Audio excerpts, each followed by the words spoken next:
Oi, gente linda do 8º ano. Estou aqui para a gente fazer hoje a segunda parte da aula de natureza morta. Estou aqui com Jéssica, com Gine. Bora trabalhar.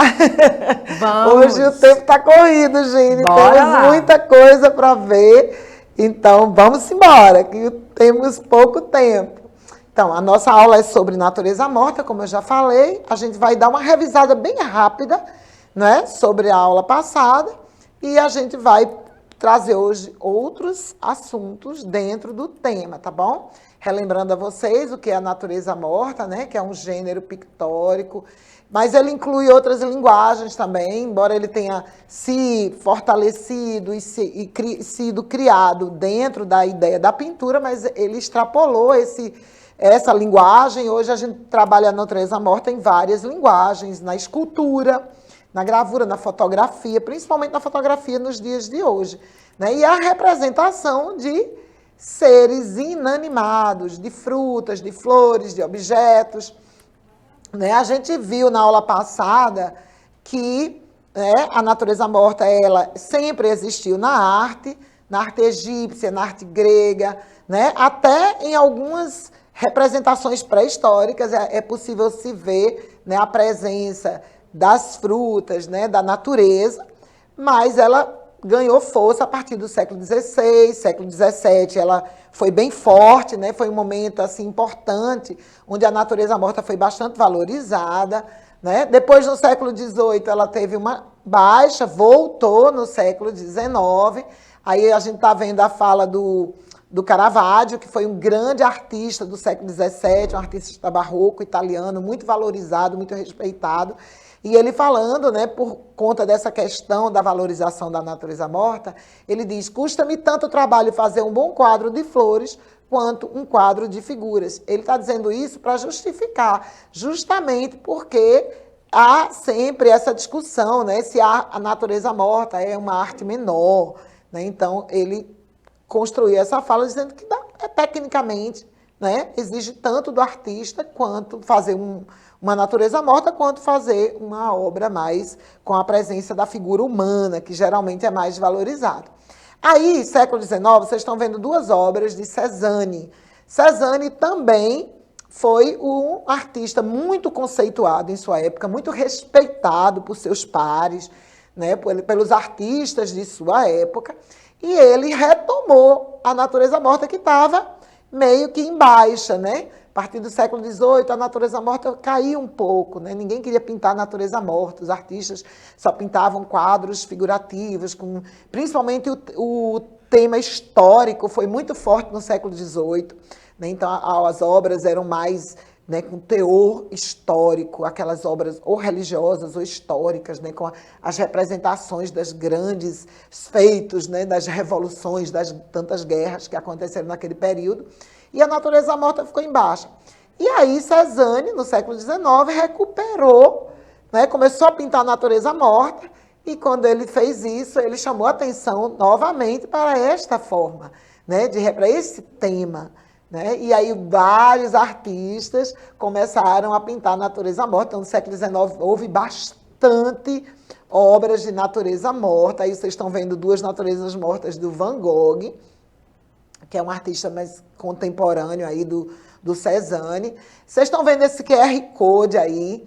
Ele é um QR Code que vai levar você para a aula do dia 7, tá? A aula passada, onde a gente trabalhou bastante essa questão da história da natureza morta. E aí vocês podem, com quem não assistiu, aproveita e assiste, tá? Porque a gente vai focar mais a partir agora do século XIX. Então, vocês estão vendo aí duas obras do Van Gogh.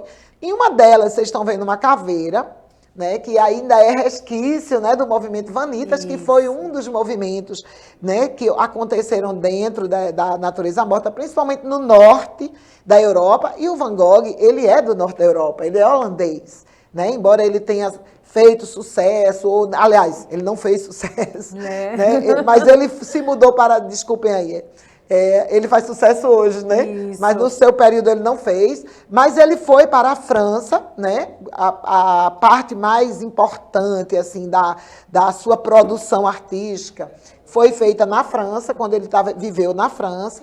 Então, mas ele é um artista holandês, ele tem uma influência grande, né, da arte holandesa, e aí aparece a caveira, que é uma das referências do movimento Vanitas. Quem não assistiu, como eu já falei, a gente fala sobre ele na aula do dia 7, está aí o QR Code. Vamos seguindo, mais uma natureza morta aí, né, para vocês. Amplia aí, por favor, essa natureza morta. Aí vocês estão vendo uma natureza morta impressionista, né, que é do Renoir, um artista que foi muito importante nesse movimento impressionismo. Então, vocês estão vendo aí como ela tem as características mesmo das cores vibrantes, né? Não mais um compromisso com a realidade visível, com aquela ideia da arte que representar como se fosse uma fotografia, né? Ela já tem aí todo esses elementos, né? Essas características do impressionismo. Aí vocês estão vendo outra aí de um brasileiro, esse quadro do nosso Di Cavalcanti, modernista, um artista do modernismo brasileiro. Vocês já veem que também ele rompe com essa estrutura, né? Vocês estão vendo que a mesa ela não está dentro daquela ideia da perspectiva, ela está deformada, ela está como se estivesse com o tampo virado para cima, né? Porque o artista não tem mais esse compromisso com essa representação do real, né? Então, vocês estão vendo aí que ela já é bem mais livre, né? A sombra e luz é reta, né? Vocês estão vendo aí no vaso, se ele fosse representar como ele estava vendo, essa sombra ela teria que fazer uma curva, porque o vaso é curvo.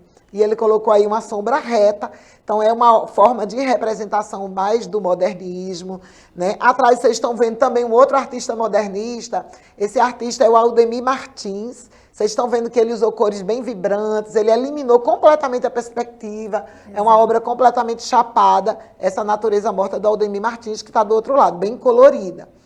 Aqui, o René Magritte, vocês estão vendo duas obras, uma de René Magritte, que está à direita, e de um artista brasileiro, né, o Guignard, que é um artista também modernista. Então, vocês estão vendo duas obras que são, né, aí já do século XX, né? Vocês estão vendo aí essa obra, as outras também eram do século XX, tá? Desculpem, a anterior, deixa eu mostrar aqui a vocês. Di Cavalcanti e o outro. Di Cavalcanti, século XIX, e o outro já século XX. E aqui, século XX, vocês estão vendo também já aí uma influência ainda, né, do modernismo brasileiro, né? Não há esse compromisso com a coisa fotográfica. E, do outro lado, um artista europeu, surrealista, um artista fantástico. Eu gosto muito dessa natureza morta, que vocês observam que ele funde a garrafa com a cenoura. Exato. Né?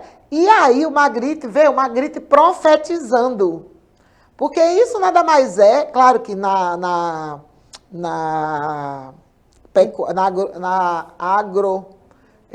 agricultura. Menina, essa palavra sumiu. Na agricultura, né, do transgênico, não usa garrafa, né? Até porque garrafa não tem gene, né? Mas isso é arte. Mas eles fazem o transgênico. Gente, tu sabia que o transgênico mistura gene de vegetal com gene de animal? Ave Maria, não. Sério? Eles colocam gene, por exemplo, gene de uma aranha numa cenoura, para tornar a cenoura mais resistente a pragas. Então, o transgênico é isso, é a mudança genética na estrutura, né, da nossa alimentação. Nossa, é porque será tem que que isso ter é muito bom, cuidado. Não. E aí, ó, o Magritte já fez uma cenoura transgênica. Pois é. Só que ele usou o gene que não existe da garrafa. A garrafa com uma cenoura, né?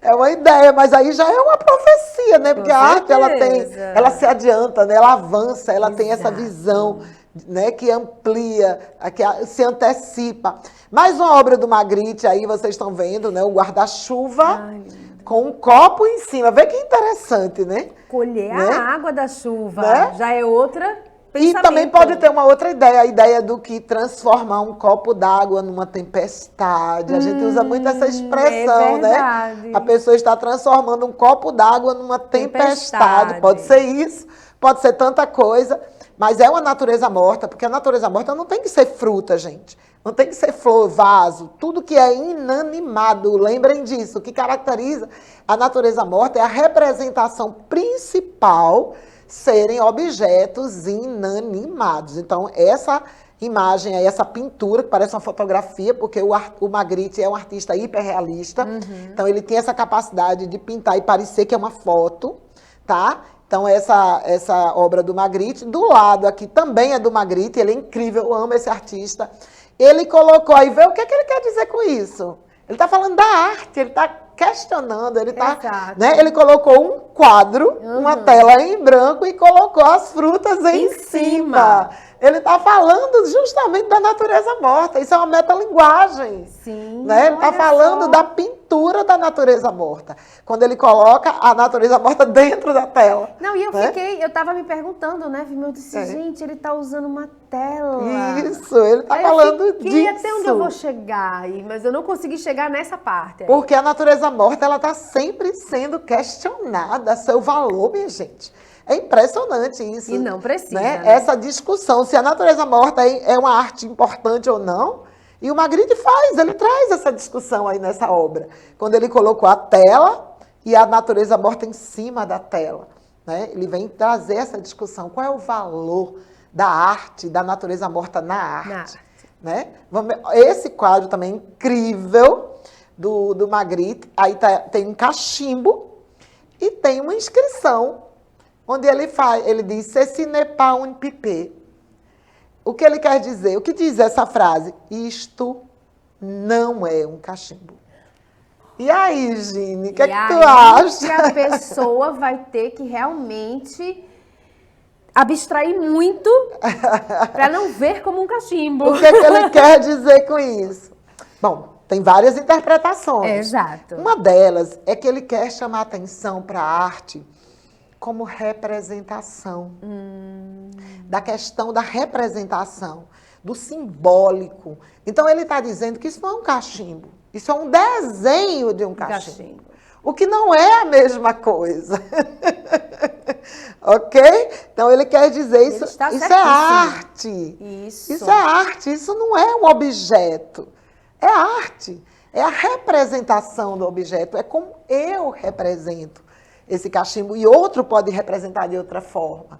Então, o Magritte, ele tinha muito essa coisa da discussão, e ele utilizou a natureza morta, muitas vezes, para fazer seus questionamentos a respeito da arte, que ele é um artista muito rico dessa questão dos questionamentos da arte.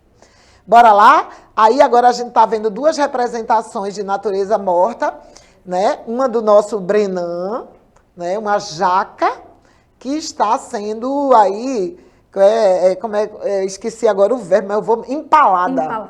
Uma jaca empalada por um prego, né? Então, também nada na arte é gratuito, tá, gente? O que o artista quer com isso? Né? O que ele quer dizer? Aí, claro, a gente pode interpretar. Talvez ele queira falar da questão da natureza, da agressão que a natureza vem sofrendo.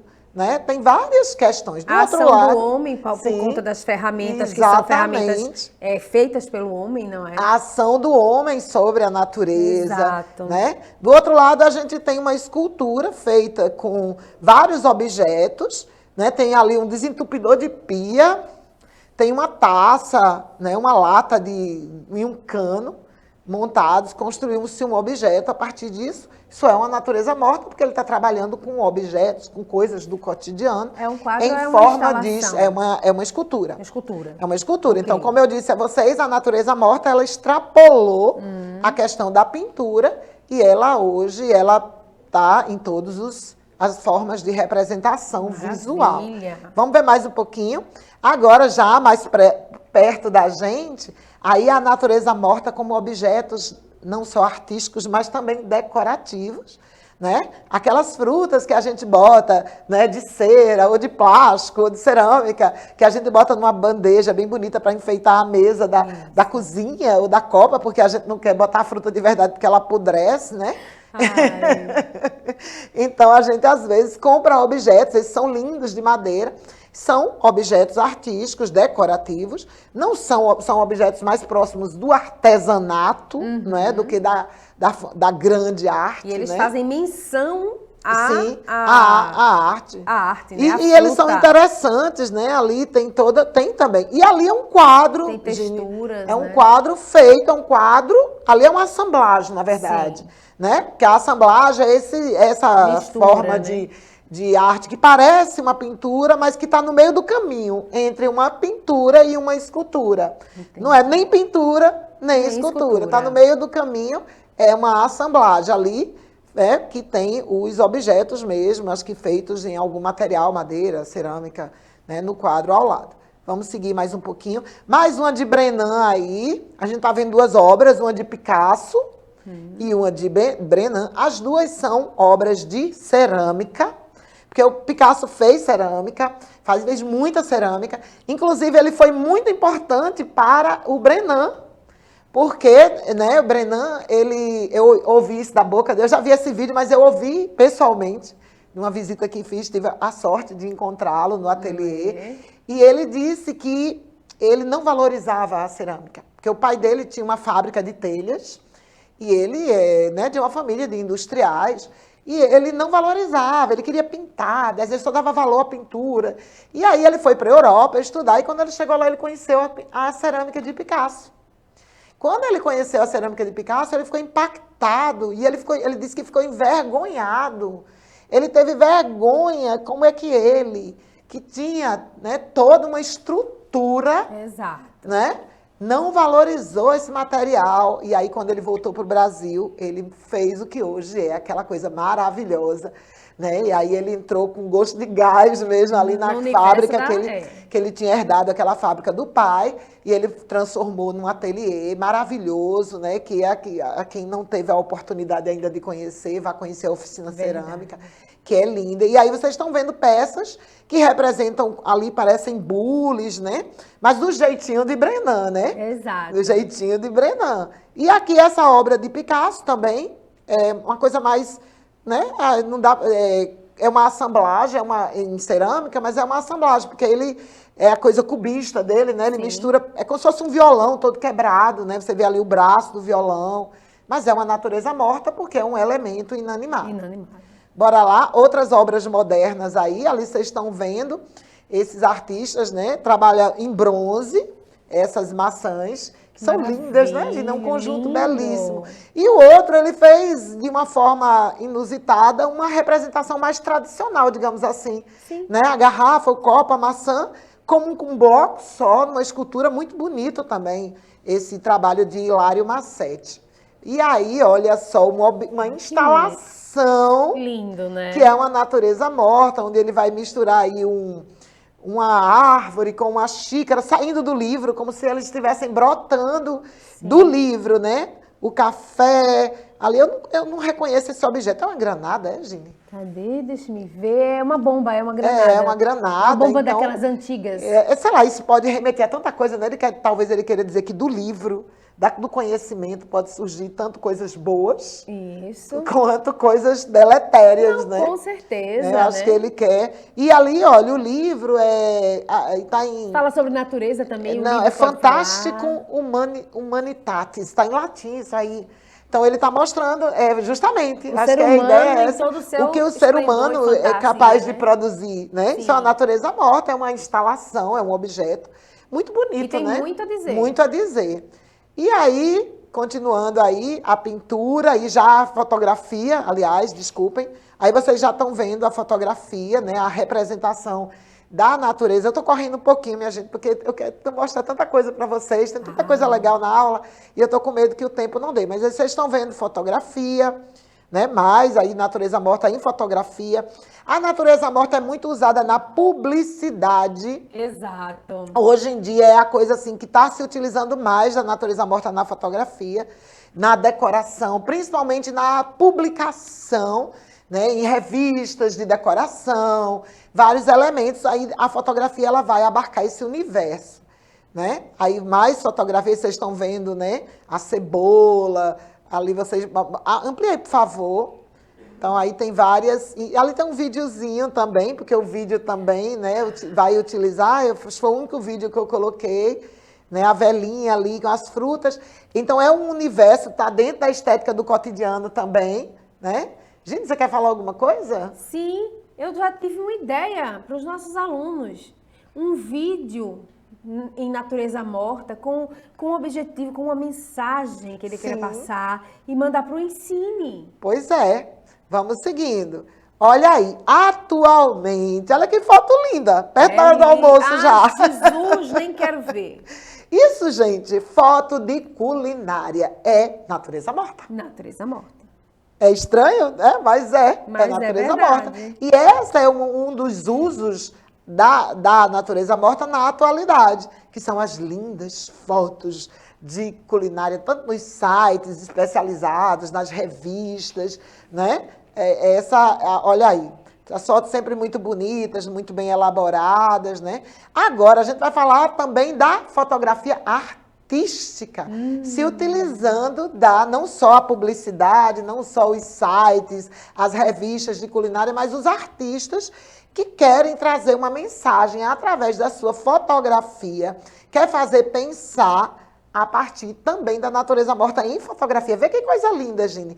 Vê aí essa foto. Ele amarrou não dá para ver por ali, pela tela. Ele amarrou o garfo e a faca com a comida. O que isso quer dizer?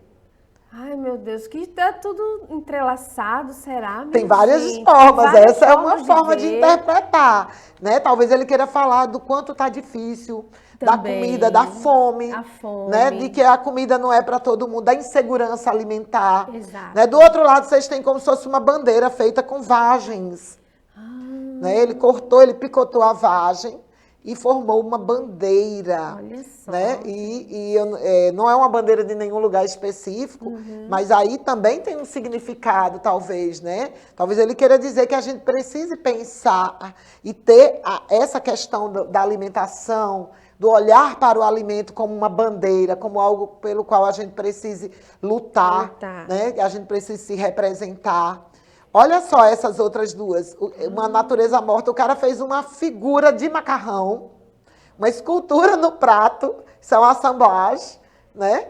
E o outro é uma fotografia onde o ovo, né, quebrado é uma lâmpada.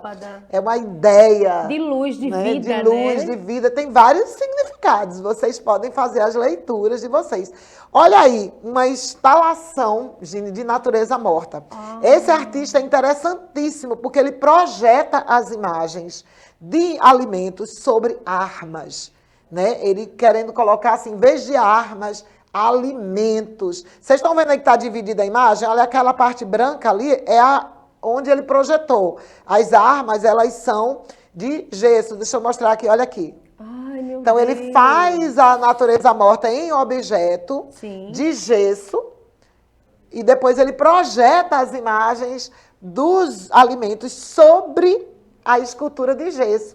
E aí ele vai misturando a comida com as armas, com armas de guerra. Ou seja, luta para se alimentar hoje, a guerra que se trava. E aí tem várias questões, né? Ele, em vez de você investir, dos governos investirem dinheiro em armamento, talvez devessem investir dinheiro em acabar a fome do povo. A fome né? do Então, povo. ele vem trazer essa discussão mesmo, sabe?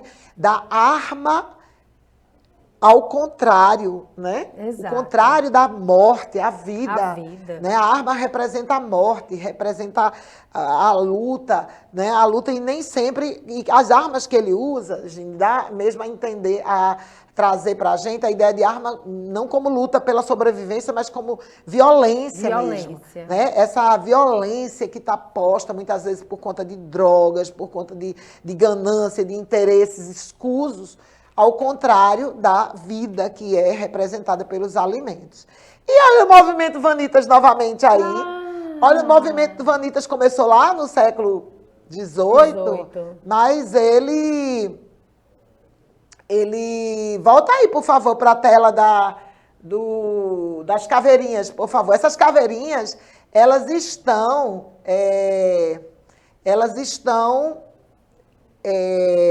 feitas com diamantes. Uau, elas são uma joia. É uma joia. É uma joia. Né? Então, esse movimento Vanitas que tinha aquela ideia da vaidade, de discutir a futilidade, a vaidade, de como a vida da gente, né? Efêmera, né? Isso. Então, eles construíram essas caveirinhas feitas de diamantes. Eu não estou aqui. Isso, elas aí. Opa. Então, isso aí, gente, não é uma caveira de verdade, não, tá, Gine? Sim, sim. Pelo amor de Deus, não se pode usar. Né? A arte Não, tem a ética também, tem ética, né? A sim. ética e a estética caminham juntas. Isso aí é um objeto feito de gesso e incrustado de diamantes. Exato. Né? Que ele quer dizer, com isso, discutir essa questão mesmo da futilidade da vida, do consumo. Quer dizer, não adianta, você vai ter tanto diamante, você vai morrer, você vai botar no quê? Na sua caveira? Exato. Todas as joias e dinheiro que as pessoas que têm dinheiro gastam com isso. Eu acho que é a principal E aí, eu queria mostrar também um texto, né, do Antunes, do Arnaldo não está passando, houve algum problema técnico. Então, a gente queria passar para o outro slide. Bom, gente, a gente está com um probleminha técnico aqui, não tem problema não. A gente vai continuar, né? Eu trouxe aí um texto, a gente não está conseguindo, do Antunes, que é um músico. Tu conhece a música dele, Gine? Conheço, As Coisas. Quem não conhece essa música, eu recomendo que pesquise essa música do Antunes, As Coisas. Que para mim é uma natureza morta em música. Meu Deus, até a linguagem da música, ela também faz, né? Ela também trabalha com... Olha aí, conseguimos. Natureza Bota aí na morta. tela, por favor. Olha aí. As coisas têm peso, massa, volume, tamanho, tempo, forma, composição, textura, duração, densidade, cheiro, valor, consistência, profundidade, contorno, temperatura, função, aparência, preço, destino, idade, sentido. As coisas não têm paz. Belíssimo. Incrível como o Antunes, né? Que artista. Ele fez uma música Natureza Morta. As palavras já Bora lá, gente, seguir, né? que a gente tem muita coisa ainda para ver. Aí, mais uma vez, as imagens mostrando a estética do cotidiano, né? A natureza morta na publicidade, para vender todo tipo de coisa, né? As fotografias publicitárias. E eu queria mostrar, vê se dá para passar o próximo slide, por favor. Tem um trabalho, Gine, de um grupo da Holanda, incrível, que eles fizeram um trabalho, aí outros olhares, né, outras técnicas. É esse aqui que eu quero mostrar a vocês. Esse grupo, eles fizeram um trabalho de pesquisa incrível. E eles remontaram naturezas mortas clássicas, clássicas não no sentido do período clássico, mas clássicas no sentido de serem unânimes e universais. E eles trouxeram para os dias de hoje tudo empacotado em plástico. Para denunciar, ver aí a arte mais uma vez, com esse papel, né, de engajamento político, para denunciar o uso excessivo de embalagens. E vocês estão vendo aqui esta obra, aqui embalada. O pão está embalado com etiqueta, as embalagens, os figos dentro das embalagens plásticas, a bebida que aqui está num barrilzinho, aqui está dentro de uma garrafa plástica. Está tudo enrolado em plástico. Eles fizeram uma pesquisa incrível. É verdade. Esse QR Code vai levar vocês para a página deles na internet, para vocês conhecerem mais, se quiserem, mostrando todo o processo do trabalho deles de pesquisa. Mas aqui, ó, outra obra, essa obra do século XVII, eles transformaram aqui para o século, nossa época, olha cá, ó, copo descartável, embalagens, tudo embalado, aqui ó, a redinha do melão, garrafa plástica, tudo plastificado e enrolado em plástico. Já peguei o QR Code. Incrível esse trabalho. Olha essa, eles pegaram essa obra de Renoir e transformaram aqui. Os tomates estão ali em forma de molho nas embalagens. Meu Deus, que trabalho ótimo. Os pêssegos, as maçãs estão também plastificadas dentro de embalagens plásticas. E eles querem denunciar aqui também, ó, esse cesto de frutas, as frutas todas empacotadas ali em embalagens plásticas. Verdade. Muito legal esse trabalho desse grupo de artistas. Olhem, pesquisem mais do que vale a pena. E aí a arte mostrando que é possível, que a arte, mesmo na natureza morta, Dá para você falar de muito conteúdo. Vamos nos despedir, Geni? Gente, é muito conteúdo, é muita coisa boa. Então pesquisa. Um beijo enorme, até a próxima aula. Tchau, gente. Até a próxima. Obrigada aí, Jéssica. Obrigada aos meninos. Até a próxima.